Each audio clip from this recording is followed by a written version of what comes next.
Terima kasih Anda masih bersama kami di Jendela Istana Garuda TV. Pemirsa, efisiensi dan penerimaan negara menjadi fokus pemerintah untuk tidak menaikkan batas defisit APBN. Keputusan ini terkait kenaikan harga bahan bakar minyak akibat situasi geopolitik di Timur Tengah. Hal ini disampaikan Menteri Koordinator Bidang Perekonomian Airlangga Hartarto sesuai dengan arahan Presiden Prabowo Subianto.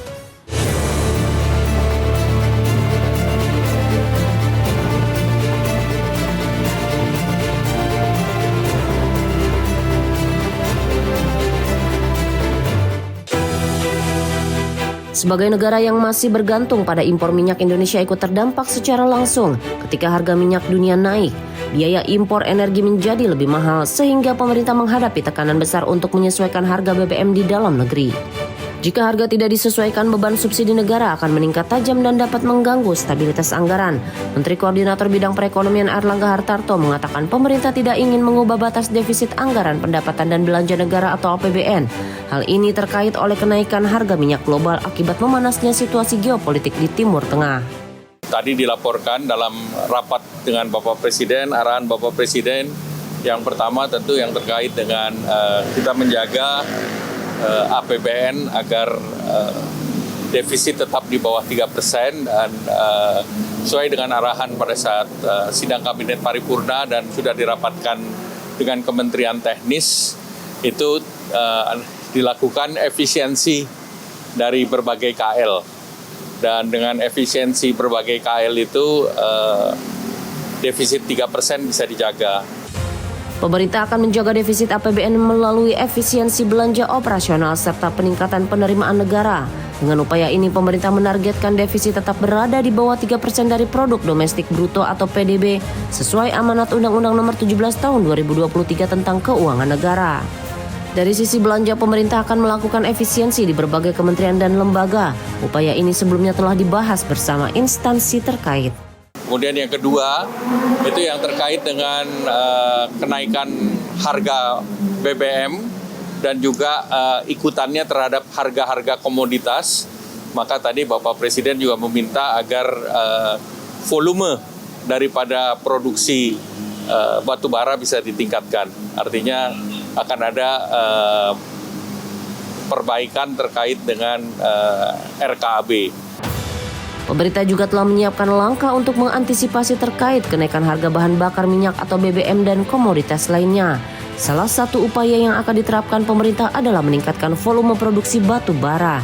Pemerintah juga tengah mengkaji kebijakan fleksibilitas kerja bagi aparatur sipil negara atau ASN baik di pusat maupun daerah, termasuk kemungkinan bekerja dari rumah 1 hari dalam 5 hari kerja sebagai bagian dari efisiensi operasional.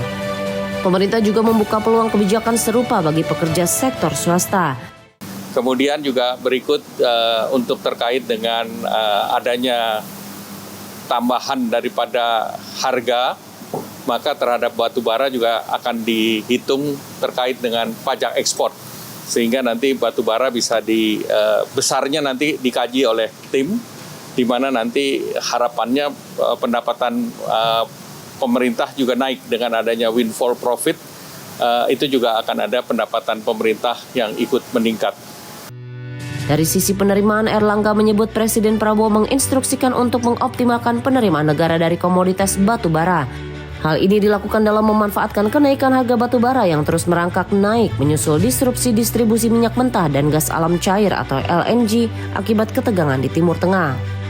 Sebagai tindak lanjut, pemerintah juga akan merevisi rencana kerja dan anggaran biaya atau RKAB batubara tahun 2026. Kenaikan harga komoditas juga akan berdampak pada kebijakan di sektor batubara. Pemerintah akan mulai menghitung kemungkinan penerapan pajak ekspor terhadap batubara dengan besaran yang masih akan dikaji lebih lanjut oleh tim terkait. Langkah ini diharapkan dapat meningkatkan pendapatan negara, terutama melalui pemanfaatan windfall profit yang muncul akibat lonjakan harga di pasar global. Kemudian yang berikut terkait dengan pembangkit listrik tenaga diesel, karena sekarang dengan harga minyak tinggi, Bapak Presiden mengarahkan agar ini segera direalisasikan dan dihitung untuk dikonversikan menjadi pembangkit listrik tenaga solar. Tadi Danantara diberi tugas untuk menyelesaikan masalah-masalah yang PLTD tersebut. Tidak hanya soal APBN, rapat ini juga menyoroti percepatan konversi pembangkit listrik tenaga diesel atau PLTD menjadi pembangkit listrik tenaga surya guna mengurangi konsumsi bahan bakar minyak. Presiden Prabowo juga telah memberikan arahan agar rencana ini segera direalisasikan dan dilakukan perhitungan untuk dikonversikan menjadi pembangkit listrik tenaga surya. Selain itu, Danantara juga diberi mandat untuk menangani serta menyelesaikan berbagai permasalahan yang berkaitan dengan pelaksanaan program ini, sehingga dapat berjalan secara efektif dan tepat sasaran. Dan pemirsa, berakhirnya tayangan tadi menandai akhir perjumpaan kita hari ini. Terima kasih Anda telah menyimak Jendela Istana. Jangan lupa saksikan kembali acara ini esok hari di jam yang sama hanya di Garuda TV. Saya Samuel Purba beserta kru yang bertugas pamit undur diri. Terima kasih. Sampai jumpa.